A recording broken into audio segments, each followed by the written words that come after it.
be moving in a much better direction now. But as a company to work with, they've been phenomenal, and communication has been very good. So.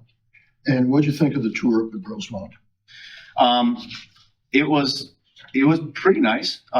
There was things in there that we know we will never be able to achieve, like an 8-lane shooting range indoor that you can drive a car into, which was impressive. But it also gave us some good ideas about little things that we can implement. And it also gave us an idea of how BKV designs. Some of the things that, when you look at a schematic, it doesn't, you don't know what it looks like in real life. And so going there and actually seeing what that blueprint looks like in real life helped me actually visualize what ours could look like. So it was worth the trip. I've seen pictures of the Rosemount facility. The city garage portion was more impressive to me when you're looking at a 300-yard garage. I mean, that's awesome. So, but it was worth the trip. Yeah, they did a really good job. Yeah.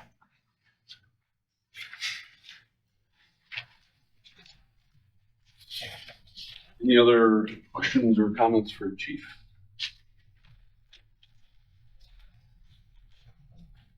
Okay, I think we can move on. Thanks, Jody. Yeah. Okay, request for approval of police department social media policy.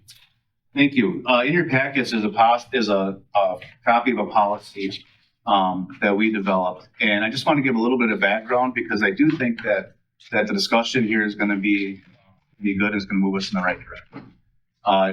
As you know, social media can get pretty nasty at sometimes, and can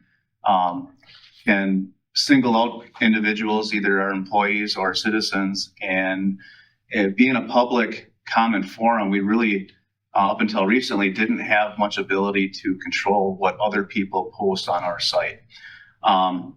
So what I'm trying to do is to find avenues in where we can protect our employees and protect citizens from some of these comments. And in my process in doing this, looking at our current policy that's provided by Lexipol, it seems like that's really allows us to govern our employees' posts, but it doesn't seem to give us the ability to govern other people's posts that are on us. And in order for us to govern people's posts, we need to have a policy that allows us to do it, and we need to notify people what's in bounds and what's out of bounds. So not having the policy that directs us with the ability to control that kind of makes it impossible. So we did reach out to Lexipol and talk with our representative, and he said that the only policy they can find about social media is the one that we currently have. So there's not like another updated one out there in Lexipol. I ran across a policy from Wausau PD that I thought fit our needs very well. I did reach out to Wausau PD. They allowed me to use theirs as a template. I went through it and made it more specific to our department. And we had Von Briesen review the policy, and that's the one that's before you today. And I talked with Commissioner Gershman, and he brought up very good points, and I wanted to have HAP involved in this, because at the end of the day, what I want to have is a policy that protects our department, our employees, and citizens. I think that after speaking with HAP about this current policy, and he can bring up some issues with it, I think that we're close, but we're not there yet. I'm hoping through the discussion today that we can have a direction and either tweak the current policy, the presented policy, or come back with a direction to where we can come to a better place and get this in motion. My personal opinion is I think we need to keep the comments on social media, because social media, where we benefit from social media, is the engagement. It provides us transparency, we can engage a community, and we can gain a lot of information about our community, or even about things that we're investigating through social media. With that engagement, we've been able to build followers of over 30,000, which would be impossible for us to reach today. If we turn off the comments, then I think we're going to lose those followers very quickly. And I think it's going to put us in a negative light because other people will be able to post about ours on their social media, and we're not going to be able to control that. So that's only my personal opinion, but I'd like to turn that over to this body. This is your policy. I just want to make my intentions clear as to why it's brought here. So let me ask the first question I have. So the city has their own social media policy.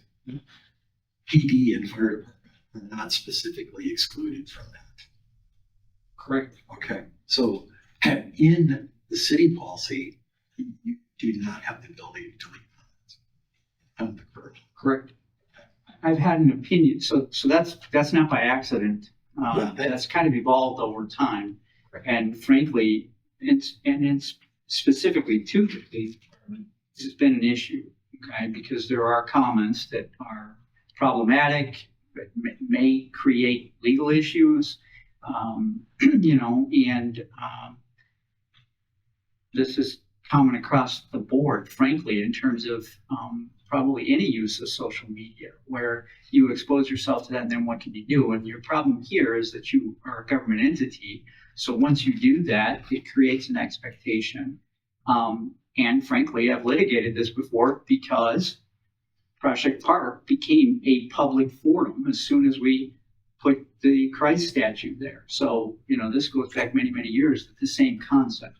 Now, I was aware of Wausau's policy many years ago, and I had expressed concern that we can't just grab somebody else's policy and use it. And, that's not any different than some of the things I've said in the past where we see a great ordinance, okay, cell phone ordinances and things like that, oh, look, they're doing that. And usually when I say I got a problem with that, the answer is, well, Stevens Point's doing it or whatever. And I've always said, look, I've been a lawyer long enough to know that I just can't take somebody else's opinion and assume that their attorney looked at it correctly or whatever. And so there are those concerns. When it comes to social media, one of the problems we have is that while that's been around for a while, you guys probably are familiar and sometimes frustrated with the fact that legal process takes a long time. So while this may be around, what we haven't had is a tremendous amount of litigation on this very subject. And then you also have to look at just the political change that's occurred in the last 4 to 5 years. And people look at those things differently, and they're motivated to challenge some of those things. And I think that's one of the problems. So kicking that forward, this issue's been on the table probably for 4 or 5 years, in my opinion. I'm talking about discussions I had with previous chief and concerns over what was happening with social media. And what I've said is I see a problem with the policy, in particular how we're trying to control certain restrictions. And in particular, one of them has been this off-topic issue, because most of it, if you look at the policy, one of the things they talk about, they're using the phrases that we've kind of already accepted, right? Disorderly conduct, profane, Right. violent, those kinds of words. They're words, but we've defined them legally over the years. Off-topic is not a term that's been defined over the years, so that was an issue that bothered me, because the problem with any of this when you've got a social media policy is you are controlling that based on content, and that's the free speech element, right? So what you can't control is free speech. And as soon as you say something's off topic, you have to evaluate the speech itself to determine whether it is or isn't off topic. That's an example. Same thing with profanity. You're looking at the speech and you're restricting the speech. So it is control of speech. Some of that's okay. The courts have deemed that to be correct, right? Threats or violence and that sort of thing. Discrimination may be another element of that. And that's evolved over time. What hasn't is off topic. Now, what happened here is literally within the last, so I've been watching this because this has been an issue in our social media policy for the city overall. It had been previously some stuff that had been discussed with the police department and how to deal with their social media. And this has been one that's bothered me. I've seen the other policies and I've always said, I don't like that off topic. And we want to be able to do it. I understand that. And there's a good reason to do it. The problem is it's very difficult to define what that means, and it's somewhat subjective. So here's what I would say. 12 days ago, it was legal. It's not today. So think about that. That's how that law has changed. We literally had a decision made by the Seventh Circuit Court of Appeals that it is a violation of free speech to regulate social media if it's off topic. Now, there were some parameters that were put on that, so I think we can look at this policy and maybe refine it. But I don't agree with the general opinion that just the way that this is written, it's okay. So there's three things that really stand out to me, and I'm not trying to take up all the time, but part of it is it's so subjective. Somebody makes a comment on the website, on Facebook, and says, I'm unhappy about this. Well, who's going to be determining whether or not that is an issue or not?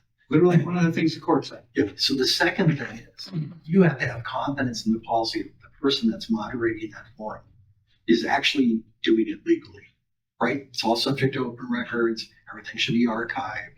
That's another issue I see. The third one is sometimes you got to take the good with the bad, right? If you're going to have an open media policy, sometimes you're going to have to be open to criticism. But what I don't want to support is someone being allowed to go off scale and attack either a public official, police person, Individuals. anything like that, individual. So I think this is a really good discussion. I think there's a lot of work that's got to be done with it because I saw the same thing that you did when I did these recent, using AI, trying to look at recent work. It is a real gray area, and you really subject yourself to some litigation, and not only that, just public criticism. We have to think about the fact that that decision came down on August 1st in the Seventh Circuit. That's the Court of Appeals. We don't know that that isn't going to go to the Supreme Court, and it could change. That's not going to happen overnight. That's probably a year from now. Are there other jurisdictions that have? So, the way that federal law is litigated, and that's what you're talking about when you talk about First Amendment law. And you folks are dealing with that in another way because law enforcement conduct is based on 1983 type actions, challenging whether or not somebody's had their rights violated. Those all go through federal court, and if that happens with each, there's district court and then circuit court, and then ultimately those get filtered, right? Those are Court of Appeals. They get filtered to the Supreme Court, and so you can have different decisions in different circuit court of appeals, and then the Supreme Court might decide between those. So my point is, right now today, this is the law that applies to Wisconsin because of that. And this case actually came out of Wisconsin. It was it was a social media policy used by the UW-Madison, and it was somebody who was criticizing their primate testing program, and literally, by saying that the comments they were making were off topic, they restrict that person. And so what the court said is it's very subjective, number one, and number two, how you're implementing it is an issue. And I think that's one of the other things this body's going to have to look at some point is that if you do implement a policy like this, how do you manage it? Because, so one of the things that we do through the IT department in general is monitor stuff based on sort of parameters like word searches. So if you had an open records request, right, and it is, we want every email from the city attorney, they would flag my name, right? And they just run a check and everything's got my name and it would come up. That would be one way. So sometimes when you're trying to make sure that no one's using profanity in a policy like this, you flag and block everything that has derogatory terms used in it, right? But the problem with that is when you start doing it that way is you start blocking or stopping things that, again, what words are you using to do that? Is there a legitimate use of those words that would not be improper or whatever? I gave a speech the other night at the City Hall. And, on the one hand, you might use certain terms about body parts, intimate parts, but they're also used in a jury instruction. So if you blocked all of those off, a legitimate use of that word would be prohibited, which would be arbitrary. You stopped me from saying something that was legitimate. So you run into those problems when you try to use a mechanism to sort of apply a blanket approach. So I think if you are going to do this, you have to have the right policy and you need to make good decisions about how you're going to implement that policy in a way and you've already mentioned it, and it isn't arbitrary, that there's something that people can rely on. And part of it is, you guys are working with this all the time, interfacing with the public, so there's an element of public trust. If it's looked at that, well, this is the police department and the, you know, the chief and an assistant chief or whatever, and they're just flagging the stuff they don't like, that's the perception of it. You've done damage to the whole entire purpose of this anyway. That said, because I've had this concern, you know, that's one of the reasons why I've been talking about this for a couple of years. That's why our IT department doesn't actually have a restriction on our current social media policy. That said, they're frustrated as heck with the very same things, because what they have happen is they have somebody who is doing things like blasting the social media with even an advertisement or something. And if you don't have a way to take that off, well, then it bogs down the whole entire purpose. The court in this case, which was actually, just so that it's on the record, Krasno versus Newton, which is, again, it's a appeals decision. You know, the court recognized that's a legitimate thing. Having a social media policy is a legitimate thing, because your whole purpose is to communicate, and if you let it, you know, go wild, you can't get that across. But you have to think about the fact that this isn't really a public forum, it's a limited public forum. Anytime that you say, well, there's going to be conditions of you being able to do it, but those conditions have to be reasonable, and the policy you use have to be reasonable. And that's going to be a challenge for you in terms of what resources to use, how do you do that, who all has control for being able to do that. But anytime the answer is, we're trying to decide whether something is profane, okay? Another term in here that I didn't like was salacious, okay? And it's like sexually suggestive. Well, that, I know what profane means only because we've defined it for about 100 years here in court litigation, because that's part of the definition of disorderly conduct.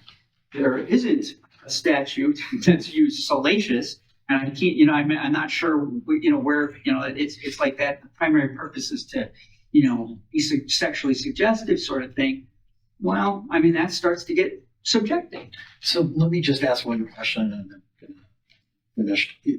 On the Facebook page, I'm assuming this policy for, you know, when you look under about Marshfield Marshfield Police Department welcomes your comments and appreciates an appropriate and cordial exchange of ideas. We do, however, reserve under and full content on this Facebook page. To the extent our laws allow, comments are derogatory in nature, comments of profanity, inappropriate language, or obscenity, or comments with harassing or threatening language will be removed. Comments not related to the discussion topic will be removed. Repeated violations of these expectations may result in the user being banned from posting on the page. You know, blah, blah. So you're asking, did I write that? No. You didn't write. I mean, had I written that, I would be, so I've been saying all So along, who wrote it? you know, I think came up with that Okay. and came forward with it. And here's what, from what I recall of that, is I said, I got a problem with you having in here that you can take out off-topic comments. So, you know, that's been a discussion that's been going on for 4 years. Now, the next question is, okay, well, I come up with a problem with it. Does that mean you don't implement it? Does that mean you don't implement anything? Nobody asked me to draft one specific, okay? And frankly, this goes back to the answer that I got, and this is many years ago now. Well, that's what Wausau's doing. Okay, and that was where my comment is. I don't care what Wausau's doing. If you ask me, I'm telling you, I got a concern over doing that. Can I point? At that point, I could never point to a case that said striking something off topic is a violation. What I said was that concerns the heck out of me, because what does that mean? And striking something because it's off topic, is there a legitimate government interest in doing that? And how do you implement? Literally, 10 days ago, the Court of Appeals ended up saying the same thing. That said, prior to that, the court said, well, we're going to let you do that. So that's how close of a call that is. And that's one of the problems with this, right? So you can make a decision. There's no question about this. If you have, and this is part of what I've said in the past, and frankly, this predates Jody as chief here. And I mean, I said, look, you know, you have to make a decision. You're going to either allow comments or you're not. Okay, so if you want to be safe in terms of liability, don't allow comments. That's an answer, right? I mean, but I have addressed this previously that, you know, if we really want to be safe, don't give any services, right? Every time you put an officer in a car with a gun, that's risk. That's part of what a city does, is takes on risk. So I don't have a problem if we make that legitimate, deliberate decision to take risk by having the policy and doing this. The next question is, with that restriction, if we're going to put the policy in place, seeing this, do you take that risk? My opinion is now, while I had said I had a problem with it, now I would say it's illegal if we don't clean that up. Really, for sure. Meaning that you get sued. And here's one of the problems that I have with all of that, and then I'll shut up. But you know, every time I look at something, I get asked, what do I think about it? Is there a liability concern? You know, there's always people that can sue for a lot of different things, okay?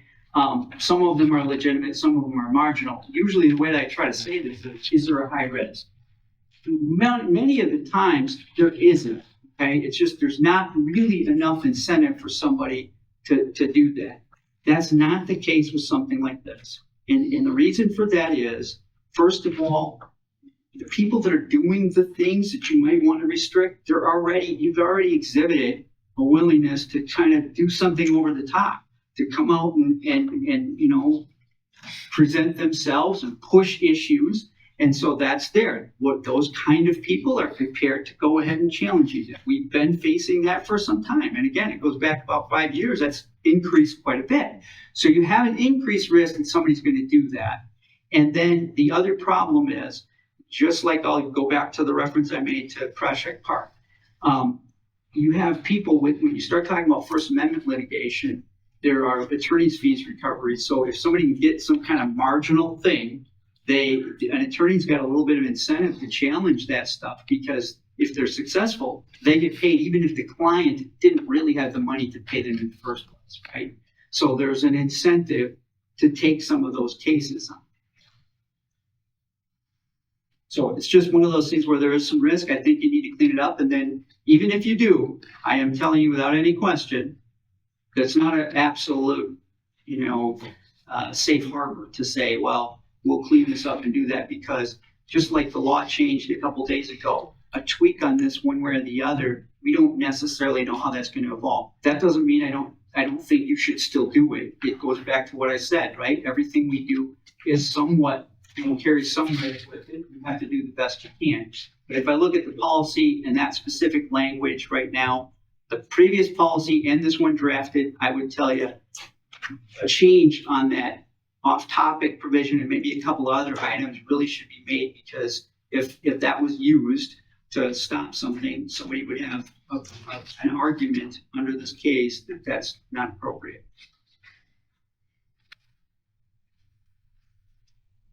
So is there anything in this proposed policy that you would change at all? Yeah, the proposed policy is one where I think we have to tweak that language about it's got to be defined at least. So one of the things, and that was discussed in this case, is that it's one thing to say, you know, if you write something that's off topic, what does that mean? Off topic to mean, is it off topic for the page? In other words, instead of talking about the police department on the social media, right, Facebook page for the police department, they're talking about getting pizza down at Pizza Hut. That's off topic for the page. But if it is off topic because they talk about your retirement as a police officer, and they come on and say, remember the time when so-and-so back 60 years ago robbed the bank, you know, okay, well, that has to do with the police department. It doesn't have to do with the retirement. Are you going to flag that as off topic? It still has to do with the police department. So if you're going to say, if it's off topic for the specific post, that needs to be in that policy. So you see what I'm saying? If it can't just be off topic, because it could be off topic as to the police department and in total, because that's the Facebook page of the police department, or is it off topic from the original post that they're commenting on? And that needs to be set out. That's very clearly identified in the case. And that'll also give you some guidance for anyone who's going to be trying to make decisions whether something's off topic or not. So that is not one of the ones that's listed in the Lexipol policy. So would we be closer with building off of our current policy and maybe just making sure that we would have the ability to monitor those comments? We might be closer to starting with what we've got and tweaking it to fit our needs rather than go with this whole new one. I think we really, this is really a big topic, right? And it's not only big, it's going to be big. So the only social media that you're using right now is really Facebook. Just Facebook. Yeah, you're right. But eventually you maybe want to use Twitter, which is, like the #1 app or some of these others. So I really think there needs to be a bigger lift to really make this more comprehensive. And what I think we should have is, and I'd like to volunteer for this, the chair would, like a separate group with PD and the city attorney, or we could just meet individually. We also work on this policy to just make sure it's, I'm wondering if it's best to work with HAP on a draft or clean up either a current one, probably work off our current one when this is easy. I mean, there's some tremendous ideas out there. I looked at Fargo, North Dakota, which has a really active social media. I mean, they're very good at it, but not without criticism, right? So those are things that, we've had criticism here where we done anything, but not to the extent where some of these other communities. I think we need to look at that. Also using social media, and Bill's always had interest on just being able to coordinate messaging, between agencies and such. I mean, that's one area that's not covered by the policy. So with the city policy, if you look in the city policy, the library and utilities are specifically, Those are Excluded out of excluded, it. but not fire department and you're right, but I've had the conversation with Steve Barton. So why are those commissioned entities singled out, but not the police and fire commission? And the best answer that I've gotten back so far is that basically our policy didn't address a lot of the things that the city did. But there's really no, in my opinion, if those are cut out, we should be separate too. You all should be. I able to absolutely take the policy. I absolutely agree. Utility is a private entity for the most part. It's owned by the city, but it's got a separate governing body as we do. Right. Yeah, I'll let the city worry about that. I wanted to say that, this has been discussed, I've given an opinion, and so I think given the nature of this and its application to the police department, it will be up to this body ultimately. Could the argument be made that the social media policy applies to the police and fire department? Yes, I think it can. On the other hand, I think it's up to this body whether in fact that's the case or not. And if you guys said no, well, then it isn't. And that's how simple it is. And the reason for that is because with the optional powers, you guys have the ability to control the daily operations of the police department, and it's up to you. So an option would be for you to adopt that or say that it applies. Where it would become interesting would be that if, somebody on one of the departments started doing something that was clearly a violation of that, well, now you'd have to make a new decision here, which is how do we enforce a discipline that would be a violation by one of our personnel of the social media policy of the city when we haven't specifically adopted it, but does it really apply to them? And frankly, that'd be up to this body. But the point is that those that have separate commissions, that they are treated separately because of the way that the statutes read in terms of the operation. The utility commission is similar in that the statute basically says that they shall have control of the operation of the utility. Well, that's the personnel.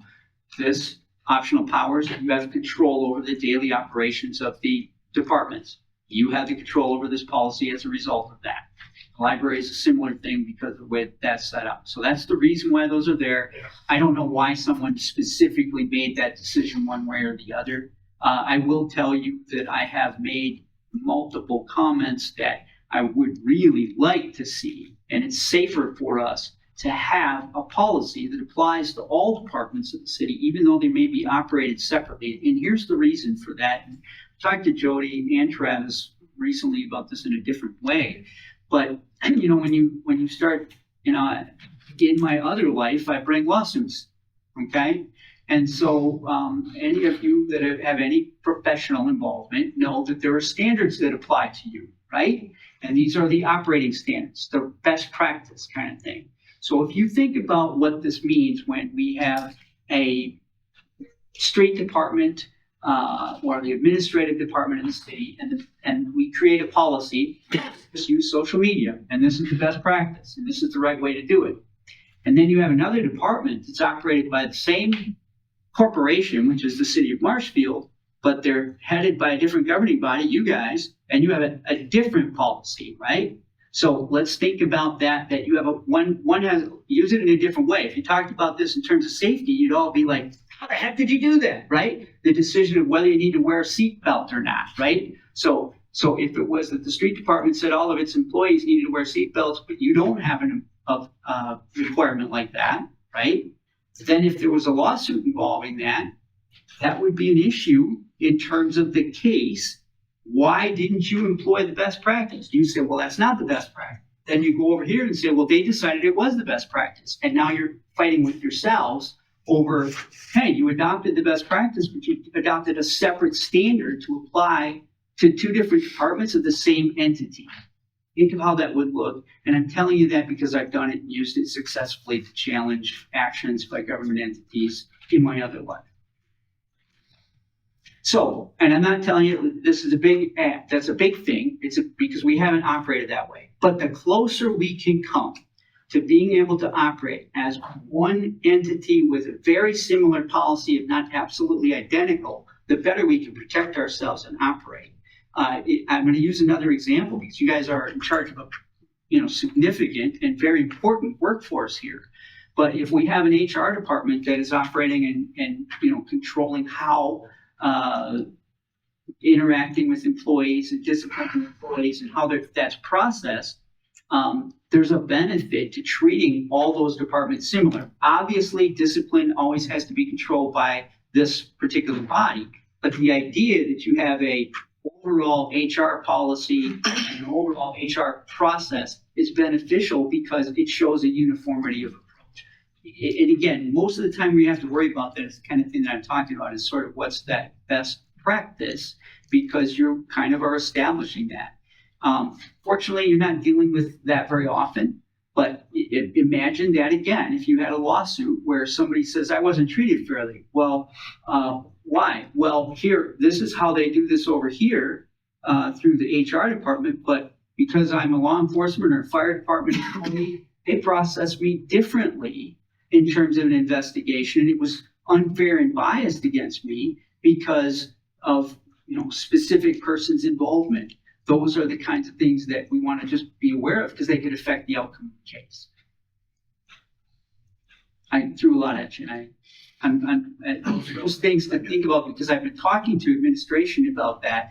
And so what I would love, so I'm going to tell you this actually, is that frankly, I just addressed this in a short communication to the city about our social media and how to handle it because they're dealing with a similar thing through the IT department. And what I told them is I'm about to prepare a memorandum specifically about how to control social media, but it was based on my understanding of this issue coming down the pipe, and then this case came. So I had already been in the process of doing that.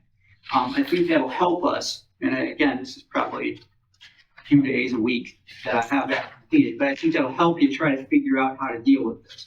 I've got no problem, and you've been operating separately, and I've got no problem with you developing it, but I'm throwing that out there that at some point, if I think about my overall goal to make sure that the city's best protected, and I'm thinking about a corporation, my preference as an ultimate goal would be to see us all using a very similar, if not identical policy for all these things that are essentially the same thing.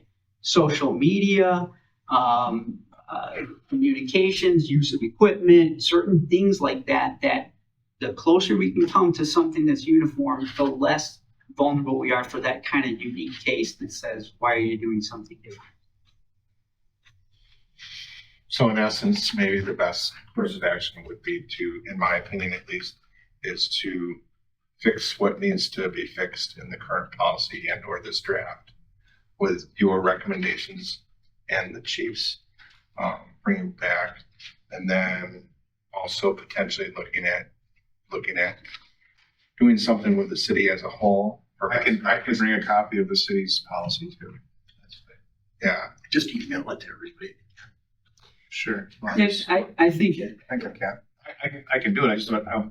I was thinking if I could do it legally with everybody, but it's fine. you can throw it to everybody as long as we're not responding back. No, we're not But, Yeah. you know, I'm all I mean, anxious my about thought is, meeting us. my thought is that we could look at that and try to work up the policy. And you have to understand what I'm trying to convey here is that we're in some unsettled waters when you look at the fact that we have a case that came down on August 1st that changed the way the law applied. And that case is very likely to go up on a court of appeals to the Supreme Court. So we're in, as soon as you decide we're going to control this and start trying to address social media by these controls, there is some risk that we don't hit the exact, right? That we're on undefined territory. Because my thoughts on this, I've been talking about this for 2 or 3 years. The case that came down was a circuit court case, and it said that I basically was wrong, right? Said that you can control off topic. And now the Court of Appeals said, no, you can't, which is what I was worried about and I thought would be the case. So that's how, undefined that is.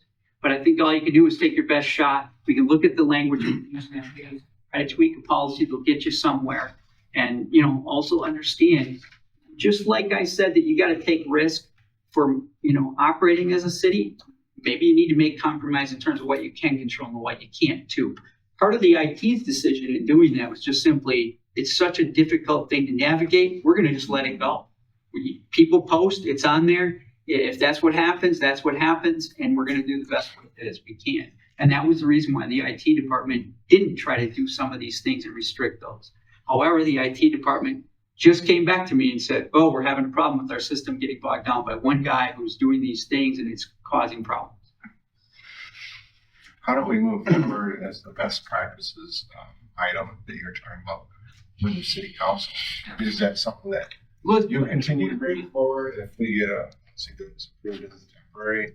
So Until I want to be careful because I don't want to get off of our topic for the Right. agenda, right?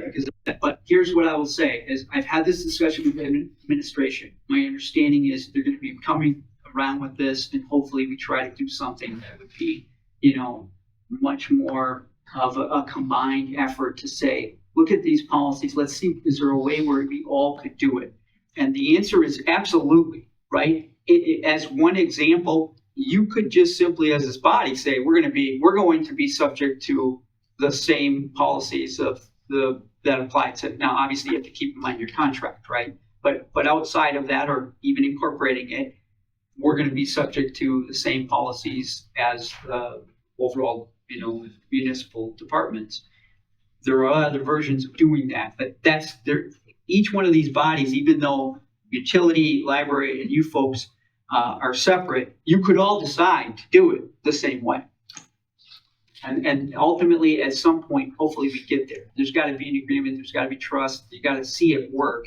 But I'd love to see that happen because I think at the end of the day, that's the best, safest way for everybody to move forward. And I'm not just talking about the possibility of some third party suing us for something. I'm also talking about in terms of dealing with employees and protecting ourselves even in that context. Got a question on how.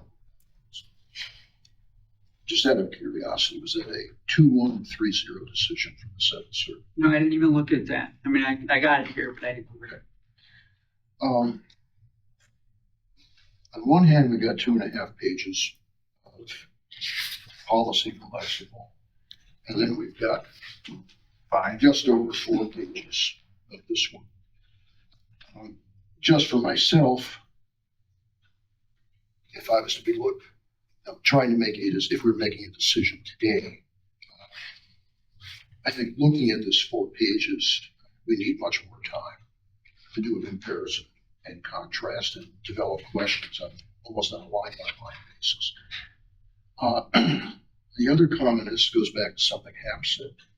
In the past, I've had the opportunity to work on 2 multi-agency projects, one involving school districts and one involving safety agencies. And what we did in both cases, a problem arose regarding a particular, in this case, a policy and procedure. And groups came together and said, let's develop a uniform policy. So in one case, we developed, this was a safety issue relative to some OSHA standards. We developed a uniform policy for 30 school districts. So everybody was on the same line. And same thing occurred. I think Chief Everett is aware at one time there was a evacuation policy in the surrounding area. It was developed in the same way so that everybody was on the same page. So I agree very much with you that citywide policy is really the way to go. No, I mean, and I'm telling you that I used to, negatively in those things. Because even if you use that example, if you've got school districts or whatever it is, and you can say, well, this department, you have this rule and that's designed to protect everybody. You guys do it over here and you do it differently. Now somebody's got injured. What is the best practice? And you can use that. And that's part of it. See, that's one of the things that happened in one of these projects. Agency A had a policy, Agency B had a policy, Agency C had a policy. So something happens in C, but over in B, they say, no, this is really bad. And then over in A, we never even thought of that. Yeah.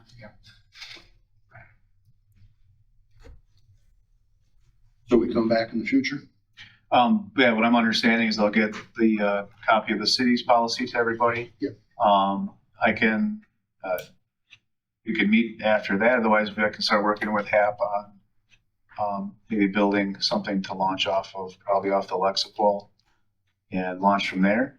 And maybe we can incorporate some of the cities one into that after we meet next time.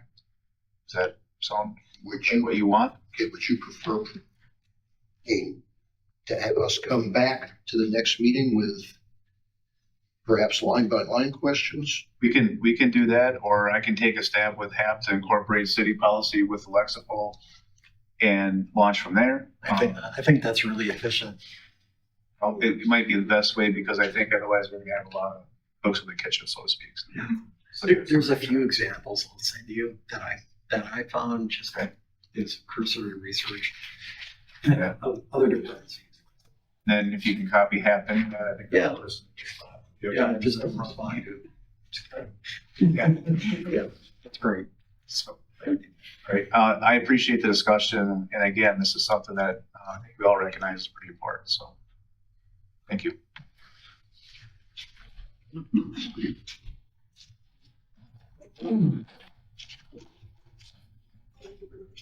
Okay, so we don't have a formal motion, but we have a plan, so can we move forward like that without a roll call?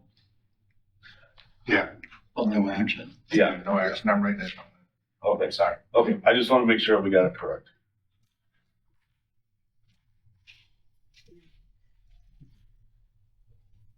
Okay, moving on. Fire department activities, training reports, and correspondence package. Okay, so one thing I'd just like to draw is you go to page 12F in the packet and you look at the comparison of full department response by month. So far this month, we've had every month except for 2 months out of the year really been trending back up. And we find that at times we're going to find where we have that trending and we have the dip, but overall we are trending back up as far as call volume. So we'll see how that does. We'll continue to project that out and look at the future.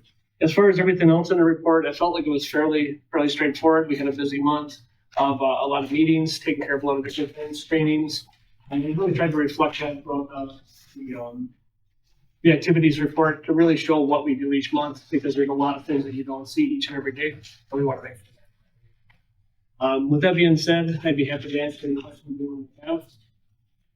Okay, Deputy Chief Davis attended Folsom EMS Finance Review. We have a pulse. Good. We do have a pulse. And really that's more on just the budget as far as how things are going to look for the next year and how it's going to come together. How is Squad 1 coming over there? Squad one, the last time they were over there was about 1 month ago. That was kind of for the mid build. It was Yep. supposed to be delivered by April, but we're finding on pretty much every apparatus company is behind schedule. I don't know, that really kind of came after COVID.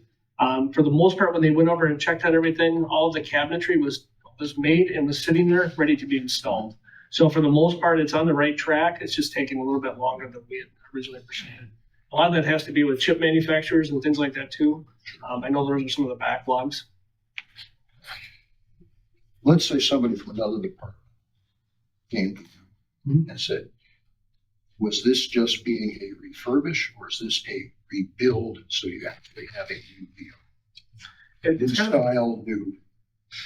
I would say it's a hybrid. It is a refurbish of the original rig. When we looked at that vehicle being that it was a 2004, we looked at it, it had low mileage on it, and we felt like it was actually we had it evaluated, and we looked at that vehicle and said, you know what, this is going to be a sustainable vehicle for the future. So then we went back to the chassis portion of that vehicle and started to refit different things in that area to make it more ergonomic, to make it a better vehicle so it fits our practices moving forward. In addition to that, we actually added the preemptive lighting kit onto that vehicle, updated to the UHF, VHF radio, so the electronic package was taken care of, and then all the electronics as far as having the electronic flashing. So overall, I guess it would be kind of that hybrid to answer the question. How are the meetings going with SEH? SEH are going well. Had a few meetings, high level. They did have a couple representatives come up and talk to me.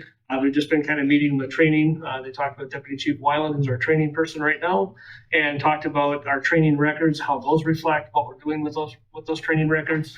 They gave us some pointers and some things we could do just a little bit better to maybe reflect training a little bit more. Some things that we just haven't documented what we're doing. We didn't see them as, they seemed like they were routine, but it's something we can actually get credit for when it comes to training. But overall, it's been moving in the right direction. And you and I have talked about Vine Street. How is your planning coming on that? Still high level at this point. We're planning on getting a committee together and start talking about it at the operations level. That's our operations committee. We're going to discuss it there and then put together that pre-plan. Having everything laid out so we know where those pre-planned areas are to basically attack the fires if they come in. And the last item, this is a request. On our incident reports, is it possible to have a separate item for calls for electric vehicles incidents? That is a Steve question with the image trend. I don't think that's a problem to do that. I just think it's basically creating a new line. spot in there. The only thing that we do, we basically go through EMS, MC. We actually utilize their platform. It saved us a lot of money in the past. We basically paid about $5,000 versus paying about $15,000 for that program. So that being said, we'd have to go through EMS MC to basically get that. It's their platform, and once we get that created, again, that'll be. Yeah, I mean, we haven't had anything substantial for local. When it comes to hybrid vehicles, no, we really haven't had much of anything with the hybrid vehicle. Just considering what's happening nationwide on Right. roads, whether it's for scooters, bicycles, or motor vehicles, I think it would be a good idea to have a category so we can track. Would it be better to even not just vehicles, but pretty much anything with lithium-ion batteries? Yeah, the e-bikes and stuff have been in the mail. I mean, it's been in the news a lot too, but issues with that. Well, as long as we're talking e-bikes and scooters. Can we get some word out to people that these are dangerous on the sidewalk? There's I a, mean, considering I've almost been run down a couple times. there's kind of a bigger buzz about all of that because there's not a need to have any licensing or anything like that. These bikes are going like 40 miles an hour. Yeah. So I think that there's a higher level thing. That's going on at the state level. You can have that. I had an incident 2 days ago. Somebody on an e-bike riding on the sidewalk shot right across the intersection. I saw him coming from the right side, and this was his head action as he's going across the intersection. Yeah. Yeah. Of course. Yeah. I'll talk with our social media team. Hopefully it falls into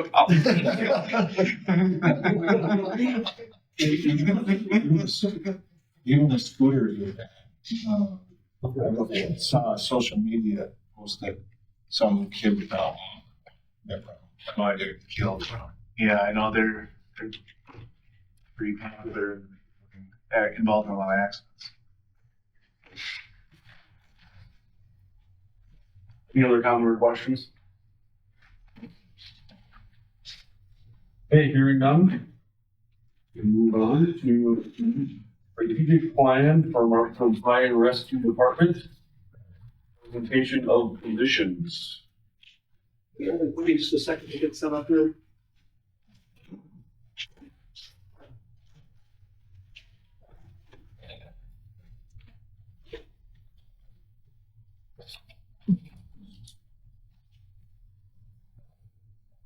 I know the last time we met on this particular topic, we talked about a lot of different things that are in the strategic plan. It's covering quite a vast majority of different areas within the department. Again, a strategy is going to be a living document. So those strategic plans are living documents. Our goal is to have a living document that we can work with the Police and Fire Commission and also other city leaders so that we're on the same page when we're trying to plan things out, making the right decisions for the department, for the city.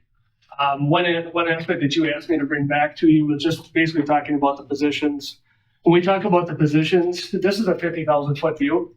I know last time I said there was a lot of big asks in this one. Honestly, at this point, there really aren't big asks. It's just basically presenting that presentation of what those items are. Later on, I plan on coming back on each one of these positions and to bring you what the job description looks like. I want to bring you back all the information on that particular topic, what a pay study looks like for that topic. So at that time, all that information will be presented. We haven't done that information. What this is really meant to be is a very thorough view of what that project's going to look like. So what I'm trying to be is very transparent in how we're doing this. I want to make sure you're in every step of the way, understanding what the process is and how we get there. And it basically kind of folds out to a much bigger plan. It doesn't necessarily need to be done in 5 years. I know we put 5 years on it because a lot of people do put on it. Really, I look at this as a living document that's going to outlive us. I think it's going to be 150 years in the future. It could possibly go as far. There's going to be changes to it. There's going to be things that are going to be put, and they're going to have to make different decisions based on some of the calls that come in at that point. One thing I kind of wanted to cover is how did we actually come up with this? We looked at the operational gaps. That was a big piece of this, was just looking at the operational gaps that we identified. A lot of that came from 26 years of experience here at the department, looking at how the department is operated, where we've had shortfalls, where things fall through when we're trying to make things come together in the bigger plan. A lot of stuff is really pushed off to a lot of our shift commanders. So shift command is that their fundamental position is actually taking care of the personnel. And what we've done is we've actually pushed hazardous materials, we've pushed the entire training part of it onto them.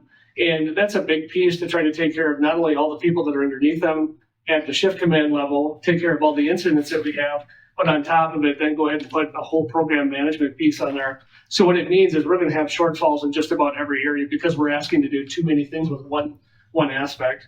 So if we can go ahead and start to create that system, and I'll have some pictures up here to show you that, if we can create a system where we can really itemize those areas and put them into buckets, they can be taken care of more effectively, and we'll have better management of those areas. We also looked at some of the industry standards, NFPA 1561, which is the incident management standard. If you look at ICS and span of control, we have 3 to 7.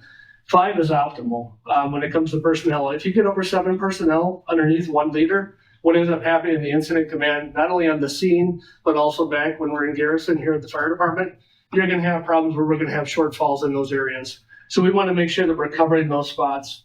Also looked at NFP 1021, which is the fire officer qualification and ISO best practice on what we're going to do. And that's the incident or insurance service office. And then comparative analysis, we looked at some of the other departments that are around us. We looked at some of those departments.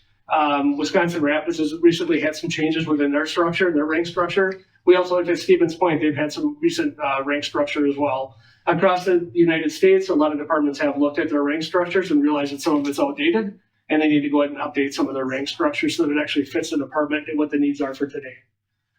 If you remember right, when the fire service first came around, it was literally just the fire service. We took care of fire calls, and that was all we took care of. As you can see, we've continued to expand out. At this point, in the last couple of years, we really started looking at rescue task force when the Columbine came around. That was a big piece, and that would partner with the police department to continue working in those areas. But again, that's another piece of management that we need to make sure we have eyes on ahead of time to plan those things out the best way.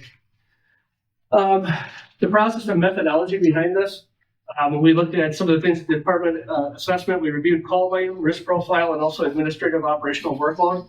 When you look at the workload that's assigned to each one of us, a lot of times we have just a few minutes to actually handle things on top of taking care of all the clerical things that we need to do on a daily basis, emails. I know last week I think I was gone for a loss in the family, but during that time, I think on Tuesday, I checked my email before I left on Monday. Tuesday, I basically didn't check email. Wednesday and Thursday, by the time I came back, I had 180 emails to work through. So that's a lot of different things that we need to take care of on a daily basis, just on that side alone, just on the clerical side, along with taking care of operations of the department, making sure the shifts are running appropriately the way they're supposed to be operated. There's a lot of things that really kind of fall on us. And then also the stakeholder input. When we talk to our line officers, one of the big things that we truly have a problem with is training. We don't have the time to commit to training because we've got so many other little sections and areas that we're dealing with. Inspections is a big piece of that. When we're going out and making sure we have inspection, which is the community risk reduction model, we're making sure that those things are going to be safe so that when we have a response to a fire, that whole system is working the way it's supposed to and was designed to work. We're going to have less of a fire in that case. So our goal is to get there and mitigate that. So again, having those eyes on those areas. Another one was the training, not having a dedicated training officer or someone that's dedicated to that to help out building out curriculum, building out different pieces that we need for that so that we have good quality training on a daily basis. A lot of our lieutenants are just committed to just a small amount of time. I mean, they're putting a lot of time into other things, but at the same time, they don't have the time to actually put into those areas. That would still be a big piece of this in the future, but we just don't have it. And also strategic alignment, just looking at what we're doing in all the areas of the department. And this is really something that's going to be effective for 2026 through 2031. Look at the next one. Why are these positions needed? Again, I talked about NFPA 1561, NFPA 1021, and NFPA 1710. Those are all staffing studies. As we start to implement the NFPA 1710 staffing model, if we go down that route, I think it's something that's a responsible method and responsible plan to really put that together. But when you look at NFPA 1710 staffing, we can grow our department, we grow staff. The way that the fire department really works is we work in small units. When you look at how effective the NIST studies were, they basically said for an engine company that has 4 personnel is the most effective engine company. If it has 3, it's less effective. If it has 5, it's not effective because it's got too many people and people are bumping into each other. So they really looked at that piece of it and saying that's at 4 small. When we have that, we want to make sure we've got an officer that's basically in charge of that unit, and then it basically can become a unit in itself. That'll help us to expand out in the future for different things. We also looked at those operational demands, just looking at the call volume and complexity. Again, the complexity of our calls are getting bigger. We're asked more today than we have in the past of our EMS calls, and then also on all of the other aspects of our fire calls. Fire calls are more complex than they used to be, with just the amount of response that we have as far as the 3 to 5 minutes to escape a fire. These things are growing substantially fast. So we want to make sure we're watching all those different things and keeping an eye on that stuff as well. Administrative and strategic capacity, really looking at that daily operations and seeing what we have and making sure that's working. Risk reduction and liability mitigation, really want to look at that risk, what the risk is for the community. There's a whole model built on that. And I don't want to make a presentation just on community risk reduction, but that's a big piece of this whole overall piece. And I need someone to look at that on a daily basis to make sure we're doing the stuff that we're supposed to be doing for our community. And then peer and industry benchmarking. Some of the investment that I'd be looking for from here is basically at this stage, we're not asking for funds. Again, we're just asking for oversight on this. We would come back with all that information and all the studies for that. When we look at the research, it's going to include the salary and benefit comparison with peer agencies. We're going to start up costs like equipment, onboarding, and training for those particular areas. Again, we'll look at potential offsets, efficiency, ISO score improvements, and risk reduction. Those will be areas that we'll identify when we bring that report back to you as we go through this. The overall goal for this is to complete a complete cost benefit and allow you to have all the information that you need to actually make that decision at that time. And then no budget approval requested, really only we're asking permission just to conduct the analysis at this point. So that I need permission to do so I can move forward to Common Council, and I can move forward with our HR department to work on those things, to really come back with a price on what this is gonna look like. When we look at the phase and the implementation process, from 0 to 12 months, I wanted to secure council and PFC approval for cost analysis for the overall price of it. And basically what we're doing is basically bringing this forward to you. We get approval on that, and then it gets put back on a shelf until the time is right for that to fit the city finances. I think as we look at city finances, we know that the city's been in some trouble for a little while. I think we're growing out of that area, and we're actually getting to be a very healthy system. It's becoming much more healthy than it was in the past, and we continue to increase in that direction. So there will be some areas where we can kind of work on those things in the future. I also want to just do that financial, operational, and staffing study on that. That's something we've got scheduled for 2026. Right now, it's stated in the CIP. It's about $35,000 working with SEH, and that'll be something we'll be working on so we can bring more information back. And then develop that recruitment and training pipeline strategy. Phase 2 is going to be the foundational changes, 1 to 3 years. We classify deputy chiefs to divisional battalion chiefs, begin developing standardized training programs under existing resources, and strengthen community risk reduction and inspection. So over the whole concept of that, we want to make sure we're strengthening those areas. I think we can effectively do that within 1 to 3 years, but that doesn't mean it all has to happen within 3 years. This is a growing document, a document that's going to be able to be moved throughout the time. And then phase 3 is really looking at that strategic expansion, 3 to 5 years. Hire training division officer and establish coordinated training framework. I think we're working on that right now as we talk about training framework. We're in the beginning phases of that piece to really come together with a comprehensive training plan that's going to fit for the future. Incrementally adding staff to support NFPA 1710 compliance. We've talked about that a lot in the original presentation I did in front of Common Council, and then also here at the PFC. And then implement partial 2-station readiness model. Looking at the 2-station, I think that's one thing that we effectively need to look at. We have 4-minute response areas. That's the time we're supposed to be, from 0 to 4 minutes, which really comes out to 5 minutes and 20 seconds when we actually have the time for the turnout piece of it, meaning putting our turnout gear on, getting ready for that. We've got to be able to encompass that. That's something we really truly need to look at. We do have some areas that are far out of the community. If you look at that bigger map, we do have areas that are anywhere from 6 to 10 minutes out. And then when we look at the national standard, we're definitely behind the curve in that particular area. So something we certainly need to look at. Phase full operational model, how I look at this. This is 5+ years. This doesn't mean at 5 years we need to be here. This means within 5+ years. So this could be 15, 20 years too. Add an assistant chief officer to enhance executive leadership, and I'll cover that a little bit later. Fully staffed operational 2-station model, and achieve accreditation, readiness, and long-term sustainability. If I were to go ahead and show you what my current system looks like right now, this is the current system as it stands today. When you look at it, all the deputy chiefs are all on one level. I don't really have that separation in there. The deputy chiefs, like Deputy Chief of Fire Prevention, Emergency Management, and also the Deputy Chief of EMS, they have budgets assigned to them. They also deal with strategic planning, and they deal with a much different aspect in the daily operations of this department. One aspect that I was looking at doing was creating those into divisions, because really it's a division. They're a division of the department. That means the whole department at one point would talk to Deputy Chief Backus simply for the fact that they have to go through EMS licensure. They have to deal with the billing. They have to deal with report writing. That all goes through them. When it comes to inspections, it all goes through the other one, or we have any emergency management questions, it all goes through there. And in fact, I go to them quite often. And as we build this out, it allows me to have a little bit more span of control as well. I'm basically dealing with about 5 people as we deal with looking at this in the future. Shift deputy chiefs to battalion chiefs. Really, we got the 5 deputy chiefs total, 3 service shift commanders, 2 oversee EMS and fire, and all carry the same title despite roles, which are strategic versus operational. So we do have a big separation in those areas, and that's something we need to separate to get a bigger hierarchy in there.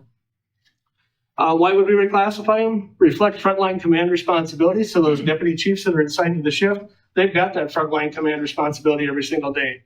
Whereas the division chiefs, they need to be separated from that. They literally have to have that high focus view to look at what's going on the bigger scale, and they're separated from the shift. So if a shift commander has a responsibility like training, they're going to look at it through a lens of the training.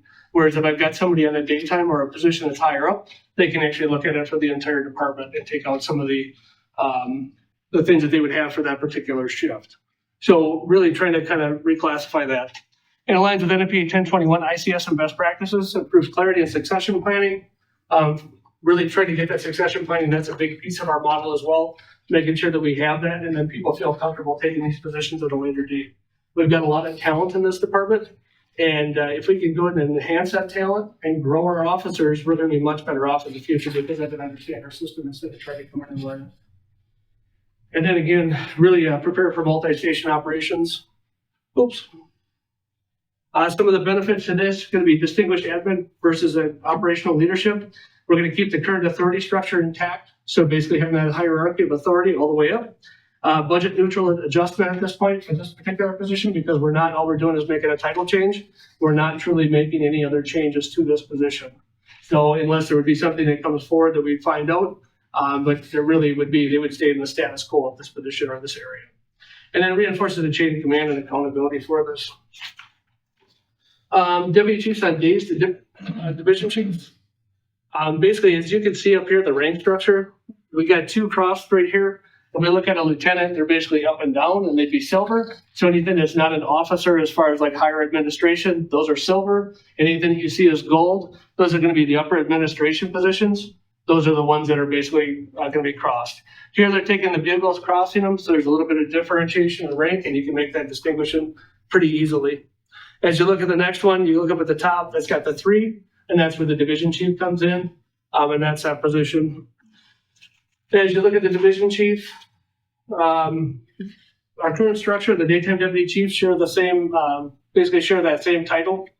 So they're sharing the same title as the deputy chief, which means we don't have much of a hierarchy. If one needs to tell another one to do something, they're basically at the same level. And really, it creates problems. Coming from the military, I saw that there was issues. You need to have that hierarchy within a system so that you don't have that plateau of issues. That really shows that there's span of control and continues to grow the system in a healthy response manner.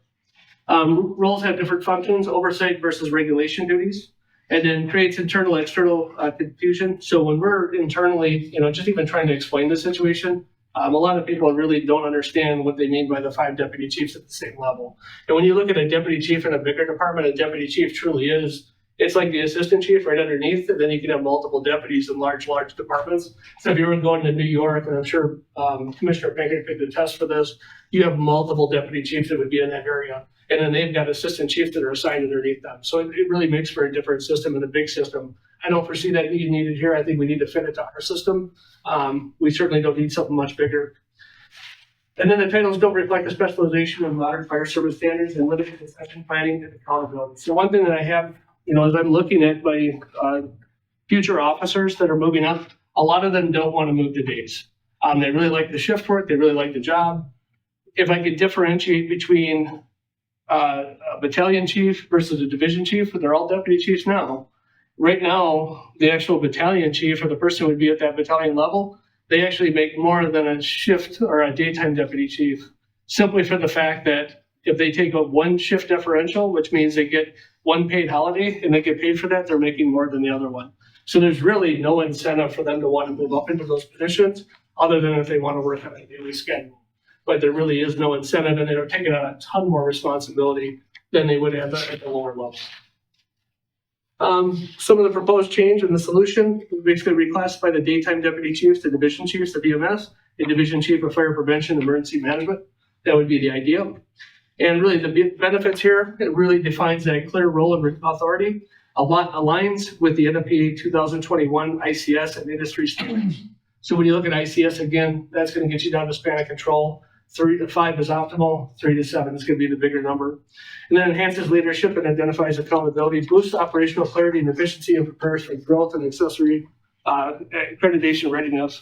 This is another piece I wanted to kind of touch on just as far as accreditation. A lot of departments have moved to accreditation. That really helps you in the ISO ratings. What it makes sure is that we've got all of our documents the way they need to be. And when we get accredited in those areas, it really helps us to streamline that process. It's a lengthy process. It's a very time-consuming process, but I think it's a very worthy process. And I think that would be something I would like to see in the not-so-distant future to continue working on a piece of that. If I were to look at this proposed chain of command, you can see now there's a separation on this one. You got your division chiefs up here. Fire chief still is basically overseeing everybody. You can see where that chain comes down all the way through. And then the office coordinators up on the top. We've got our shifts, no different than what they are currently, but now we've got battalion chiefs overseeing them. As we move into a bigger station model, you'll see where that'll change. One thing I wanted to kind of address was just the training division officer, and then I'll show you the bigger picture of what that looks like in the multi-station facet. When we establish a training officer, where the current gap really is right now is we have no dedicated training coordinator. Not having somebody looking at that, not having somebody looking at the records, SEH just pointed out that we do have some issues in that area. And we don't have somebody on the training record area. We're falling short on those spots. Again, I don't have somebody who can take care of some of the training on a daily basis. So I want to make sure that I'm actually able to get somebody in there. And then, basically the responsibility is split between the staff and the shifts, and then inconsistent record keeping overall. The purpose of the position is recruit training. Again, we'll put them into the recruits. Right now, we just created a recruit spot. That's being basically adapted to our shift model right now. So they're going through each one of them, but they don't have somebody that oversees every aspect of it. So we're getting some shortfalls in there. And this is where they can really bring that piece together. Overseeing officer development, department certifications. We really have a department certification sheet that we have. And I've got to make sure that certain people have the certifications they need. In order to drive an engine, they have to have that engine certification, have at least taken the class, and we want to make sure they're getting certified. I think it's for the best practice. Coordinate internal, external training. So as we get like mid-state coming in, we've got a lot of different trainings that need to be conducted on an annual basis to make sure that we're staying good on our certifications. They can align a lot of those certifications. In addition to that, we can bring a lot of other bigger trainings into this area. One example of that is Wisconsin Rapids currently is actually bringing that training down there for fire officers. They've brought those officers down there, and basically for $15, I can send somebody down to that training, not have to have overnight stays. If we can do that right here in this community, that's going to save us a ton of money. The other last thing, I just want to go over training division benefits, standardized training, making sure that we have that standardized training for everybody, and then also support recruitment, retention, and career growth. Where we're going to be, especially when you look at our training area, that's a big piece of the 50% model of the ISO score. 50% is the fire department, 40% is the water department, and 10% is going to be our dispatch center. A big piece of that is training for that ISO model. And if we can really tackle that, we can take care of some of those. Our regional training partnerships, as you look at all the departments around us, right now we don't have a really good coordinated effort on what training looks like, but we utilize them extensively when we call them in for our any of the fire responses that we have. We've called many of the departments into our area. So we want to make sure that we're starting to train and we're ready for these incidents when they come in and they understand what we're asking for when they come. And then prepare for multi-company, multi-station readiness. The last one is going to be the assistant chief. This is going to be later on, especially 5+ years down the road. But the assistant chief would basically take over the operations section. Operations falls on my office right now. Not that operations wouldn't fall, it's not that EMS wouldn't fall under my office. All those areas still fall underneath my office, but I've got a different focus. I've got more of a global focus on those areas. Whereas if I can get somebody on operations, they can take care of turnout gear, they can take care of apparatus maintenance, they can make sure that budget is sustainable and it's doing what it's supposed to on a daily basis. So the span of control exceeds basically NFPA 1021 best practice. Purpose of the position, report to the fire chief, and again, take care of those operation pieces that I was talking about earlier.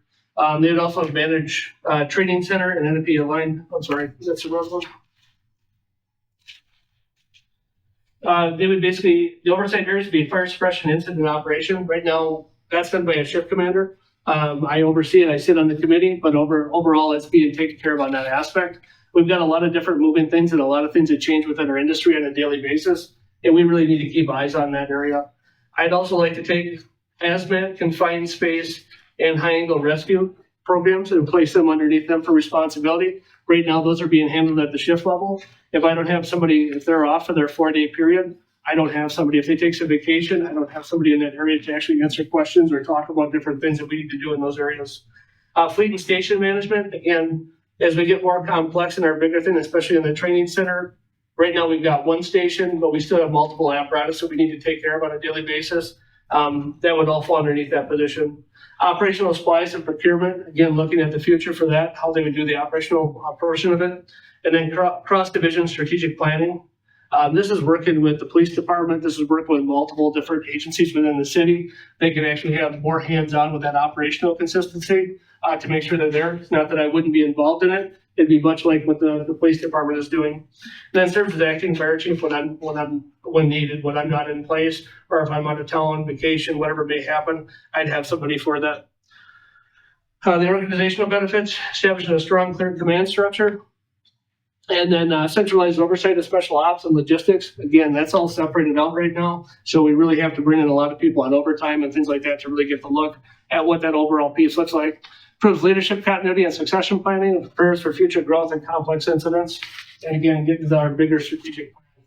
It's going to definitely help with that. As you look at how that model comes together, I did kind of put the PIO and community risk reduction person in there, but that's how that position would come in. So you see the assistant fire chief up there, basically just going to be another model in there. If you look at span of control for the fire chief, 1, 2, 3, and 4. 3 is optimal. We'd be about 4 to 5, so we'd be in that area. It would definitely help with some of that area so we can actually meet as an upper level strategic plan. And then again, I wanted to just kind of cover what my role is, because someone asked me one day, well, what are you going to do if you've got all these positions in here? And there's a much bigger role for myself as well. My job is to provide vision and strategic direction. I need to align operations and priorities with the strategic plan and community risk. I need to make sure those things are coming together as one big piece. And that takes a lot of coordination effort to make that happen. In addition to that, lead long-term planning for staffing, facilities, training, and deployment. That takes a lot of time to make sure that those things are coming together on a daily basis and look at the long-term plan. Sometimes when you're focused on just the operations piece of it, you don't have time to look at the strategic plan and see what that long-term strategic plan should be for the city. Not only should I be looking at today, I should be looking far into the future to make sure that we're going to be able to staff those things up. Things can change. I do understand that. There's all kinds of things that can happen. And we need to make sure that we're covering down on those areas. And then ensure compliance with MNP, ISO, OSHA, and city objectives. That's a big piece of it as well. As you look at the next piece, just the supervised executive level leadership, oversee assistant chief and division chiefs. That would be the primary position. All things would still come through me as far as the department, but now I've got people that can actually funnel that up to me, and they can decipher what needs to come to the top level office and what can be handled at the much lower level office. Guide program execution, leadership development, and then final authority on policy, budget, and personnel decisions. Basically everything, again, would have to funnel up to me. If it's something that needs something there, if it's a coaching issue with someone at the staffing level, if it's coaching, it doesn't need to come to me. But if it's something where there possibly could be separation or other issues, that certainly needs to be an area that I'm going to be working through. Then drive succession planning, much like what we're talking about right now today. Really develop that leadership at all levels, build the depth and redundancy and long-term stability for this department. That's a big goal for me, and I would assume that would be for the police department as well. And then represent the department. I've got a ton of different meetings that we go to on a daily or weekly basis. That takes up a lot of time and a lot of time out of the office here for this department. A lot of times I serve on some other committees for the state level as well. Those are things that bring better things back to our community. It seems like we're gone from the city, but at the same time, if I'm down talking about legislature that's going to help impact our city, one big piece that happened not so long ago would be the shared revenue that comes back to the committee. We went down and attested on that multiple times and kind of stood in on those certifications, met with our representatives at the state level. And what we found is we had more money come back to our area. I believe the police departments did that. I believe just about every agency within the city did that, but that's really the bigger position for us. And then advocate for resources, staffing, and aligning with department priorities. And really where that department priority comes off is this major strategic plan. So we want to bring everything back to the strategic plan throughout this planning process. And whenever we're doing budgets, we want to make sure we're fitting that into this piece as well. And then the readiness and culture, promote professionalism, wellness, accountability, and service. I think I was just talking to Commissioner Gershman this morning. When it comes to our ambulance service, every time I've talked to anybody from the community, they've really felt that they had a good quality service that was coming their way. I've never heard anybody ever say anything, and if it was anything that came up, it usually had to do with the bill.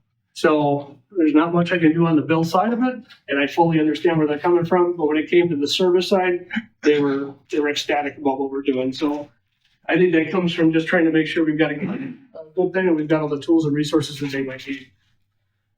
When you look at the bigger scope, and if you were to get into a two-station model, additional station models, this is kind of what that looks like. And I put that in your packet as well, so you can kind of look at that.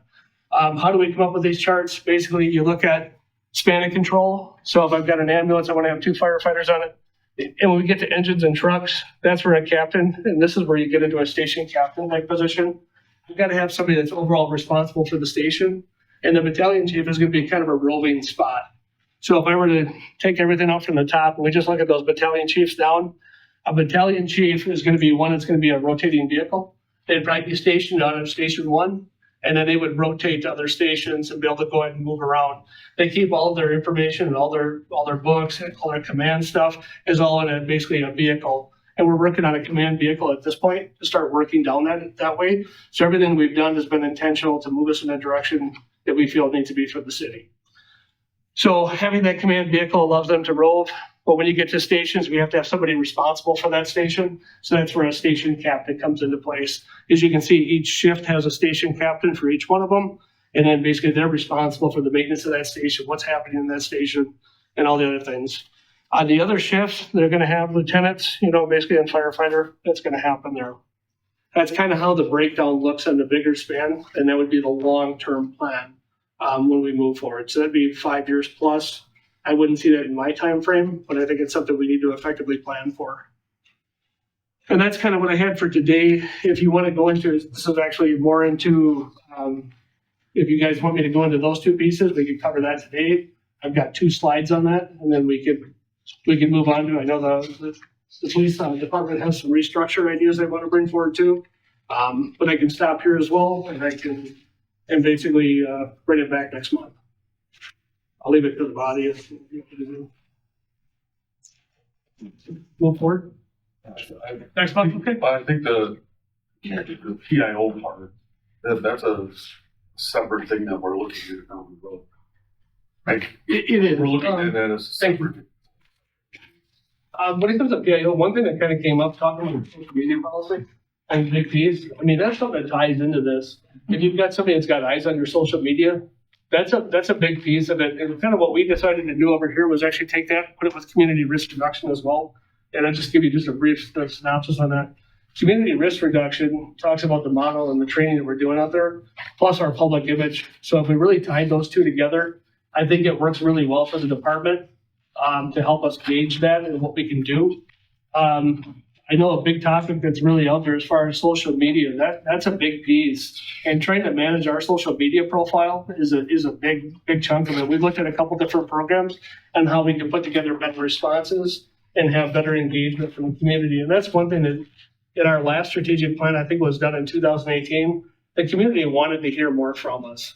They weren't hearing enough from us, and that would be a big piece of that as well. But yeah, we can definitely bring that back next meeting.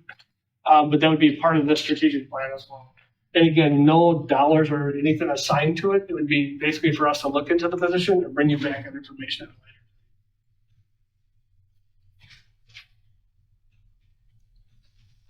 later. And whatever you want to bring it back next month? Okay, yeah, sounds good. I think it should be separate. Okay. Was there any questions on anything I covered today on the other part of it?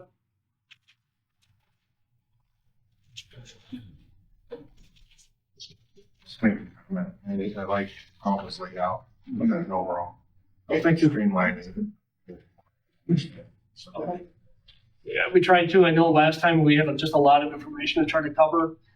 There's probably a little easier ways to do that in the future, but it's a pretty in-depth document. And then really what we want to do is engage all of the police and fire commission to make sure this is going to be something that you feel comfortable with.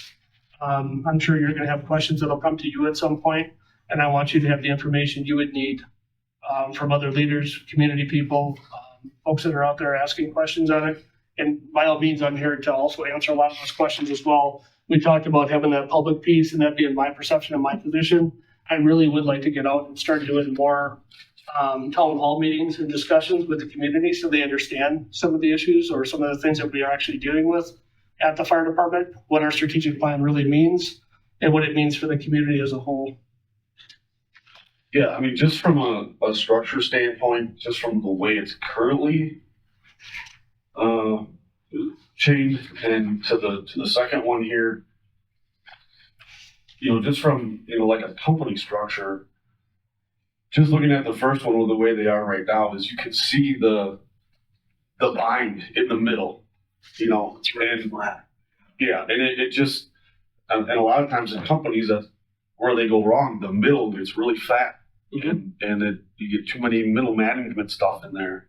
And when you go from current to what you'd like to go to next, you're kind of really standing that up and making it more streamlined. Now, as you go down the road to this, Mhm. where we're adding PIO and chief of, you know, training, you know, down the road when we get there, we might have to talk about how those are going to fit in there, Mhm. so that we don't end up having the same thing up at that area. Right. But as far as the first step and having this as a direction to go, I like it. Do we need a motion on that for him to go ahead with? Yeah, so we need the motion for you to go ahead and do the research for, right, Well, when it comes to the strategic plan, it's the overall encompassing, so there's the other two positions that would be in here as well. I could bring those back month, I'd rather take the time and do what's right. So I really need to have those as part of it. And if you feel like you really don't want those positions in this strategic plan, I can certainly take them out. That's not an issue, but kind of I talking. don't have a problem with them being in there as something you want to look forward to down the road. As far as where they're gonna be and how it's gonna be structured, that's something that can be looked at down, you know, when you get to that. Yeah. To kind of maybe answer that a little bit, kind of how we had functioned was basically having them assigned to the division chief of training. And what they would do is they'd be basically assigned as an administrative position during the day, but they'd be assigned down and off to the side. So they would actually answer to the deputy chief of fire prevention. It would not be then. The PIO, community risk reduction, actually probably could go over to this segment and kind of go up there, but I do agree with you.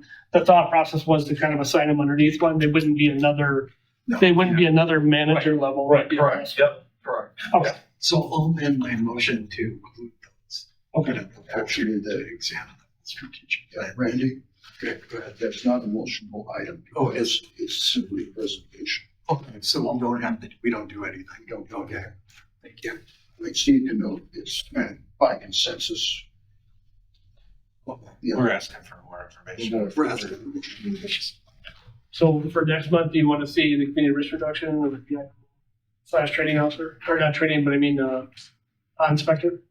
Those two positions? And then that would round out the strategic plan and like put it as a motion. How would it become action, Bill? On next month's agenda, Approval, it'd be an approval of the Right. strategic plan. Okay. the approval or direction to move forward. And that would still be an approval. Do you feel Because the comfortable? way this is like currently, like it is simply presentation. Do you feel comfortable with the PIO and the community risk reduction without additional information? Or do you want me to bring that back at the next meeting? Hey, you should have additional. Yeah, and then, yeah, it Well- will be We'll put that as a presentation for those two items and then we'll put as separate item. separate items to vote on. So what items are we looking at for next meeting? Next meeting will I- be, Meeting The strategic plan, including the PIO position, Yep. would be one, and then the second one would be looking for approval of the strategic plan presented. so the first one would be inspector and then community risk reduction study. Chief and I have discussed this before. I think one advantage that we have here, we're moving forward by actually going backwards. Because we're going backwards to a more traditional operational structure within the fire service. Which is the battalion chief. Yeah, town chief, captain. The only change I would make to this is that when we reach line number 3, office coordinator / honorary deputy chief. Correct. She's actually at the 6th bugle here. So she actually. You should have a way everybody. to have the whole thing. Yeah, we always kind of kid about that. They actually have the 6th bugle conference and that's really it because they're the heart and soul of our department. They really understand where everything gets plugged in. And I can't give enough credit to her as far as what she does. She comes in on a daily basis and she reminds me of things. And, yeah. So she's the heart and soul of this department. But I don't disagree with you there. We should definitely give her a bugle. Should get our ice cream with So to clarify further, the PIO, we're just looking for more information next meeting. Correct. And I've got Anything the else that we want to- PIO and then strategic. Because you're gonna, It's gonna be in addition to what we. Yeah, and it's actually spelled out that way in the agenda today, that strategic plan is for the PIO and risk reduction is for the next meeting. For next meeting, okay. All right. So, should be there. Just make sure the agenda. You bet, yeah, we'll get that all right. We should have. I sincerely appreciate all your time on this. I know it's been a lengthy process. It was a lengthy document to put together, but at the same time, I think it's really gonna help us make better decisions in the future as a group and really tying us together to make sure that we can do what we need to do for the future. Also helps for reviews and things like that too. So, should be good. Thank you. Thanks, Everett. You're welcome.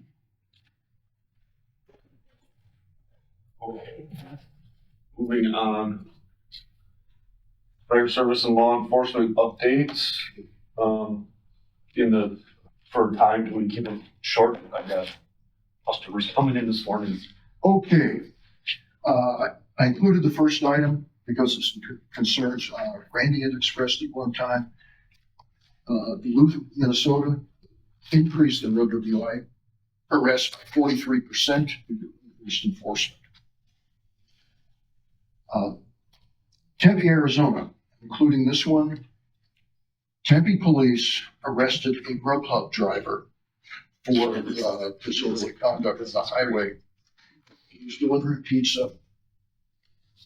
PD delivered the pizza and it was still hot down to the customer. That's right. Yeah. Thank you, sir. See firefighters do that. You actually do. This is another industrial accident. This happened to be a storage facility, transshipping. Lithium-ion batteries came to them for shipment to another location. I've included the Spanish announcement. Basically, it says there's a warehouse fire, lithium-ion batteries, shut your windows, don't go outside. Help is on the way. I included the next item from Las Vegas. We have a large female staff. This lady is the first female director of the bomb squad. It shows what she did to get to that position. Law enforcement line of duty deaths. Overall, all categories are down 57% at this point. Auto crashes 46, gunfire down 23. Only one heart attack, which is good. Canine deaths, I have no percentages from the previous year. Please notice heat stroke, something that should never occur with our canines, and that happened in the vehicle. BNSF Railroad, in northern Santa Fe's got some interesting training programs. I went through one of their online programs. I'm not going to give you any information because it didn't work out. I'm going to try it again. If it works, I'll let you know. Last page, Fall River, Massachusetts. You may be familiar that in July they had a fire in a residential care facility. There were fatalities. Current investigations show that this was either smoking materials or smoking materials associated with use of oxygen, which obviously would have accelerated the fire. One of the complaints that came up was the Fall River Department was understaffed. I don't have the staffing companies. They refer to each unit as a company. So an engine is a company, the ladder is a company. And two of there are staffed at recommended levels. So you're looking mostly at 3 people on an apparatus, which we found out is not good. The last item, and this came to my attention yesterday, bringing this forward because we have an ordinance department for animal control.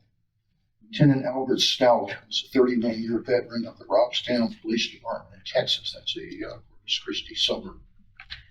He was hospitalized since February. He was deceased on August 6th.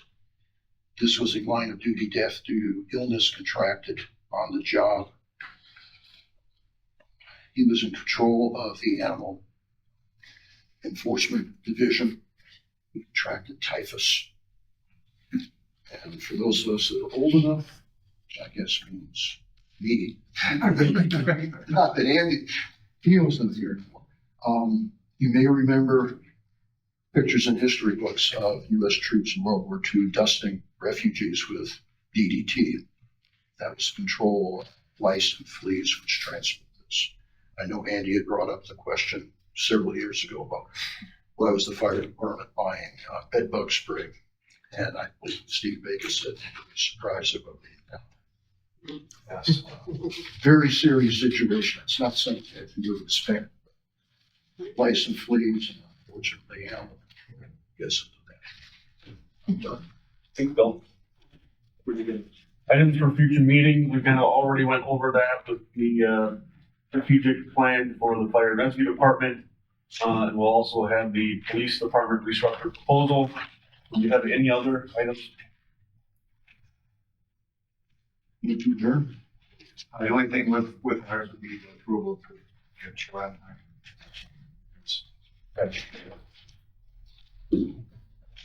A second? Kevin? We are adjourned.